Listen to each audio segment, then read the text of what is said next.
Mana nihoyat navbatdagi ishimizni ham yakuniga yetkazdik. Bu ham ixchamgina bo'lib, mana Toshkent viloyati Chirchiq shahrida shu dala hovli, alohida dala hovlilar bor ekan, shu joyga qurib berdik. Bu yerga asosan ikkita o'choq,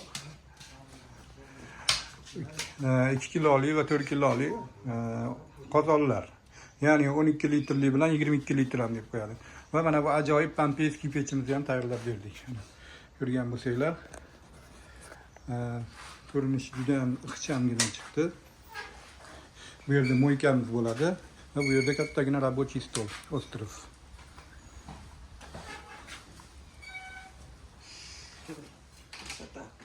Juda ham chiroyli. Yoqdimi? Mavluda qiz, chiroylimi? Qo'l ko'zingizga dard ko'rmasin. Juda ham xursandman, juda ham mamnunman. Rahmat. İşligidan ham, ustalardan ham. Rahmat, rahmat. Hammasidan. Mana qozonlarni. Rahmat.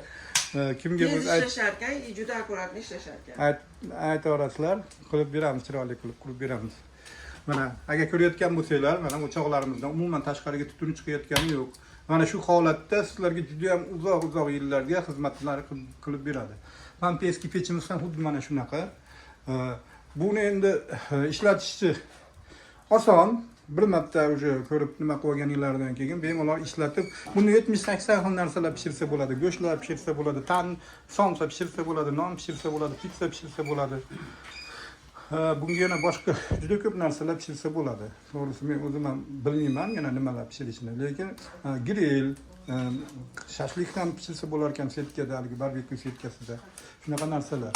Mana kafellargacha olib bosib berdik. Kafellar ham o'zgacha bir rangda chiroyli chiqdi. Rangdagisi tanlangan. Marhamat, bizga bemalol murojaat qilishinglar mumkin. Shu va shunga o'xshagan kichkina joylarga va katta joylarga ham chiroyli qilib qurib beramiz. Professional darajada yondashamiz inshaalloh.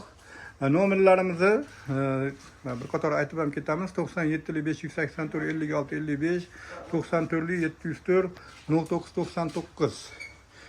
Pastga ham yozib qoldiramiz. Bizni Instagram, Telegram, YouTube kanallarida kuzatishingiz mumkin.